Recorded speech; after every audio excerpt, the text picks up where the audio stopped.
자, 오늘은 996번 윤동주의 참여록 한번 봅시다.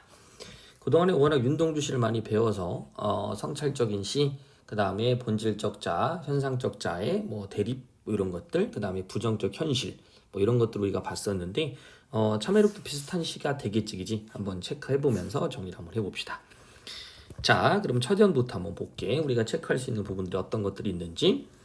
자, 파란 녹이 낀 구리 거울 속에 내 얼굴이 남아있는 것은 어느 왕조의 유물이기에 이다지도 욕될까? 그러니까 욕된다고 느끼고 있는 거지. 그죠? 욕되다. 그럼 욕되다도 부정일 거고, 그 다음 파란 녹이 낀 구리 거울. 거울이라는 것은 무엇을 비추는 건데, 그게 구리 거울이래. 그럼 구리 거울이라는 것은 과거에는 이제 청동 거울이나 이런 걸 사용했으니까 이 거울에 요 구리란 이미지를 첨가시켜서 뭔가를 전달하는 의도가 있을 것 같긴 하지. 그지? 파란 독이 꼈다란 얘기는 뭐 색채 이미지를 사용해서 뭐가 된 거야? 그렇죠. 부정적인 이미지를 드러내고 있다라는 정도. 부정적인 건 다 찾을 수 있는데 이게 바로 뭘 뜻한다? 역사의 쇠망을 뜻한다. 그래서 구리거울이라는 것 자체는 단순한 거울이 아니라 어떤 역사와 관련 있는 거울일 수 있겠다라고 생각하고 봤더니 밑에 어느 왕조의 유물이기에 이다지도 욕될까라는 것도 우리가 찾아볼 수 있을 거야. 그러면 구리거울 속에 내 얼굴이 남아있는 것, 그것이 어느 왕조의 유물이냐. 그러니까 내 얼굴을 뭘로 한 거야? 어느 왕조의 유물로 비유를 한 거라고 볼 수 있겠죠. 그래서 어느 왕조의 유물은 자신의 모습을 비유했다라는 것도 맞고, 또 하나는 역사와 민족에 대한 참회와 관련되어 있음을 확인해 볼 수 있어. 그러니까 단순히 나에 대한 성찰뿐만 아니라 역사적인 어떤 그 시간, 역사적 사건, 역사의 흐름 속에서 자신의 모습을 비춰봤을 때 자신의 잘못된 모습, 요걸 나타내고 있는 거죠. 그럼 바로 뭐야? 무기력한 자기에 대한 혐오가 되는 거. 이해 갔나요? 그 다음에 녹이 낀 일제 강점화의 역사겠죠. 그런 역사에 대한 반감이라는 것도 볼 수 있겠네.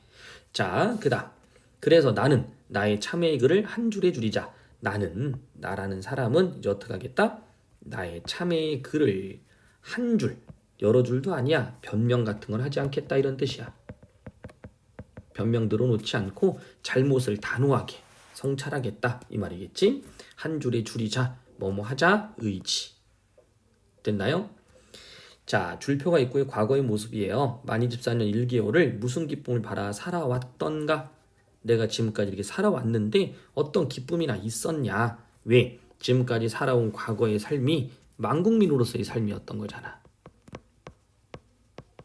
그죠? 그러니까 기쁨이라는 건 당연히 있을 수 있다 없다. 기쁨이라는 건 존재하지 않는다. 그러니까 24년 1개월을 그죠? 무슨 기쁨을 바라면서 살았냐. 내가 살아온 인생을 살펴본다면 그대로 있으면 안 되지 않아? 그러니까 이런 모습이 바로 뭡니까? 그렇죠.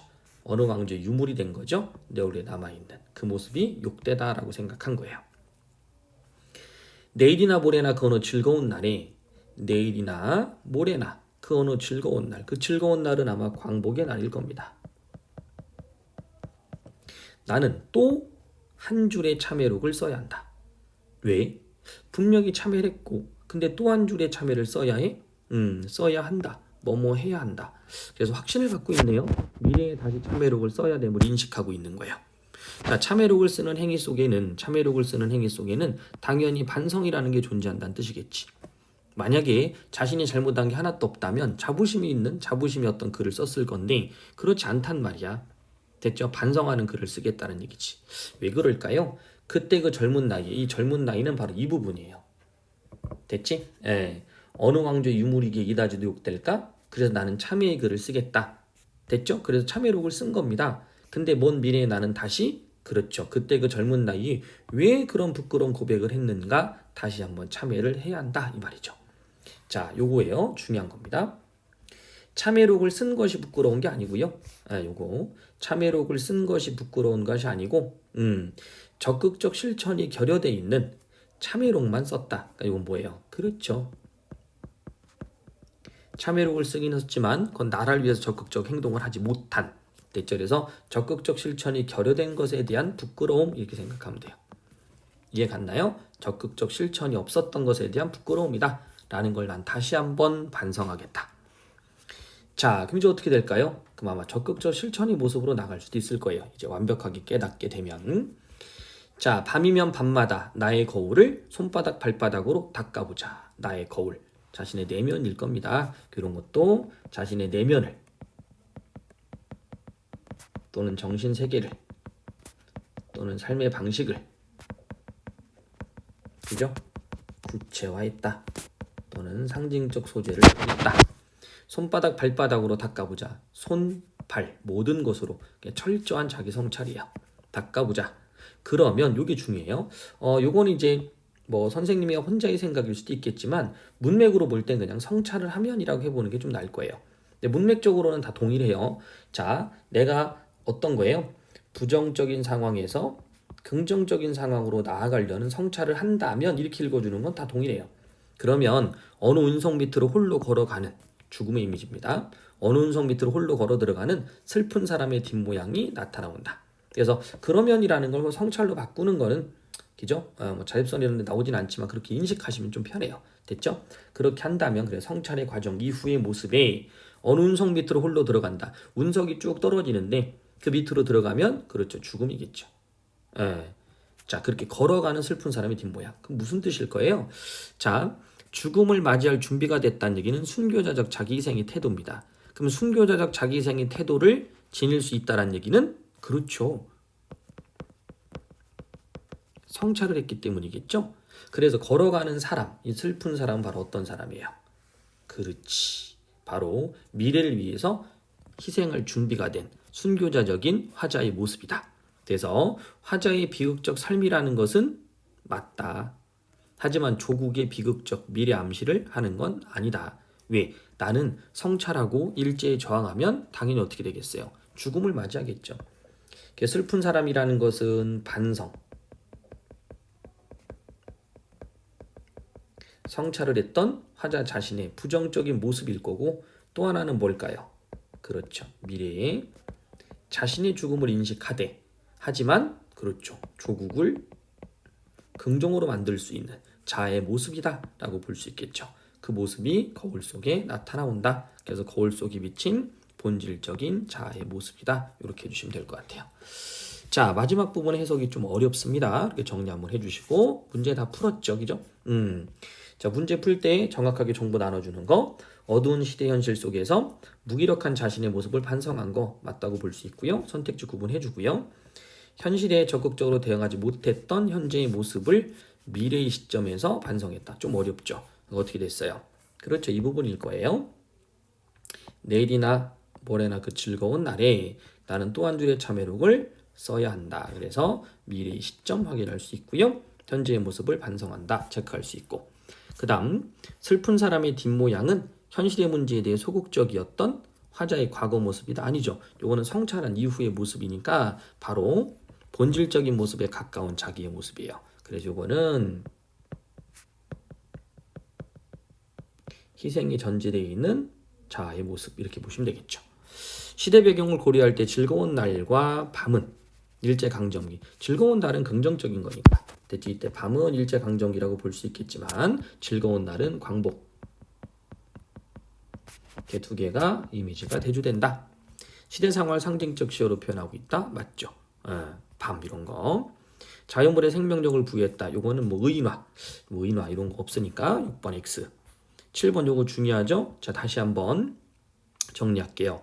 화자와 청자나 시의 표현, 뭐 시상 전개 방법이나 뭐 운율 이런 것들만 따지는 것을 그렇지 작품 자체만 가지고 본다는 내재적 관점이라고 하고요. 내재적 관점. 시인이 화자를 됐죠? 작가가 화자의 반영이다. 작가가 이 화자가 반영된 것이다. 작가가 반영된 화자의 모습 이렇게 되는 걸 우리는 표현론적 관점. 그 다음에 이 시가 현실 일제강점기나 이런 걸 반영한다. 그래서 반영론적 관점. 그 다음 독자가 깨달음을 얻었다, 교훈을 얻었다 이런 건 효용론적 관점. 그래서 우리가 반영론, 표현론, 효용론 이렇게 표현론, 반영론, 효용론을 그렇죠. 외재적 관점 이렇게 표현한다고 그랬었죠. 자, 그래서 1번 요거는 이제 뭐 관점 자체를 물어보는 건 아닐 수도 있어요. 용어 자체를 그냥 의미가 해석이 잘 됐느냐 따져보는 거죠. 식민지로 전락해버린 우리 민족 역사가 잘 반영되어 있는 작품이겠구나. 그죠? A. 반영론. 괜찮은 것 같아요. 작품 속에 시인과 화자가 분리되어 있어 시인과 화자가 분리되어 있다고 그랬는데 뭐 분리됐다 그러면 첫 번째 진달래꽃처럼 작가는 남자인데 화자가 여자인 경우. 두 번째 화자를 비판적으로 대하는 경우. 비판의 대상으로서의 화자. 이렇게 나타날 때. 이해갔지? 그래서 이런 것들이 분리가 되어 있는데 여기에 등장하고 있는 건 분리된 건 아니지? 시인과 화자의 모습은 동일하다라고 볼 수 있을 것 같아.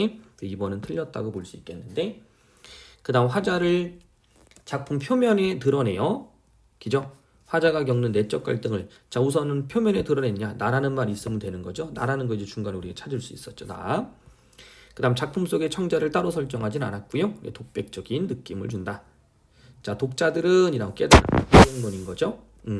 일제강점기를 살아갔던 당대의 사람들의 내조건을 이해할 수 있게 되었군. 괜찮겠네요. 그래서 2번 해주시면 되고요. 그 다음 8번 기억과 같은 역할하는 것. 기억은 구리거울. 바로 뭐가 되는 거죠? 성찰의 매개체.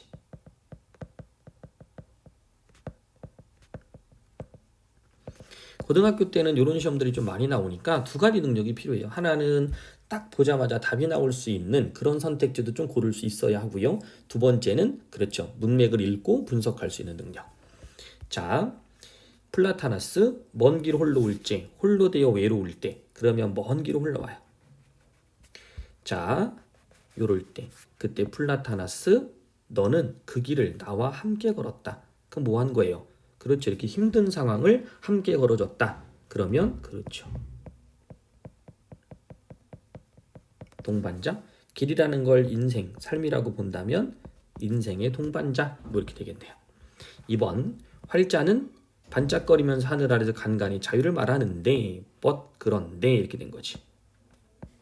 나의 영은 죽어있는 것이 아니냐. 그럼 둘이 뭐 돼요? 대조. 그래서 내가 죽어있는 것 아니냐 라는 걸 인식하게 만드는 그래서 나의 부정적인 모습을 인식하게 만드는 거니까 성찰, 깨달음의 대상 이렇게 되겠네요. 이제 날이 저물려 한다. 길바닥을 떠돌던 바람은 잠잠해지고 새들도 머리를 숲으로 돌렸다. 날이 저물려 한다. 시간의 흐름이네요. 오늘도 하루 나는 이렇게 잘 살았다. 그럼 이건 뭐예요? 하루를 나타내는 거예요. 하루 그냥. 그죠? 그럼 이제 날이 저물려 한다라는 건 나의 어떤 오늘도 하루 이건 나의 삶의 모습일 거고요. 됐죠? 먼 우물 앞에서도 목마르던 나의 뿌리여. 먼 우물 앞에서도 목마르던 나의 뿌리여. 나를 뚫고 오르렴. 나를 뚫고 오르렴? 눈부셔 잘 부스러지는 살이니 내 밝은 피에 나의 밝은 피에 즐겁게 발적시며 뻗어가려무나 뿌리에게. 됐죠? 그러니까 뭐 하고 있는 거예요? 그렇지 나는 밝은 피에 즐겁게 발적심 뻗어가라 희생하고 있는 거죠. 나무. 나무가 커가는 모습을 나타낸 거네요. 누가 하늘을 보았다 하는가? 누가 구름 한 송이 없이 맑은 하늘. 오케이. 구름 한 송이 없이 맑은 하늘을 보았다 하는가? 내가 본 건 먹구름이다. 그러니까 너가 본 거는 먹구름이고 됐지? 실제 보고 싶은 건 하늘인 거고. 됐죠? 그걸 하늘로 알고 일생을 살아갔다 그랬으니까 어떻게 된 거예요? 그렇죠. 나는 먹구름을 하늘로 알고 일생을 살아온 거예요. 여태까지 나는 속아온 거죠. 됐나요? 그래서 여기 등장하고 있는 먹구름이라는 것은 그렇지. 하늘임을 보지 못하게 하는 부정적인 요소, 장애물 이렇게 되겠네. 근데 그걸 하늘로 알고 살아간 거니까 아마 이건 뭔가 속인 것 같아요. 그죠? 답은 2번 해주시면 되겠네요. 자, 이렇게 한번 정리해 주시고요. 나머지 한번 읽고 풀어주시면 될 것 같아요. 자, 테스트 보는 건 다음 시간에 뭐 연결해서 보는 거니까 아마 요 정도 공부해 놓으면 테스트도 어렵진 않을 거예요. 자, 그럼 여기까지 끝냅시다.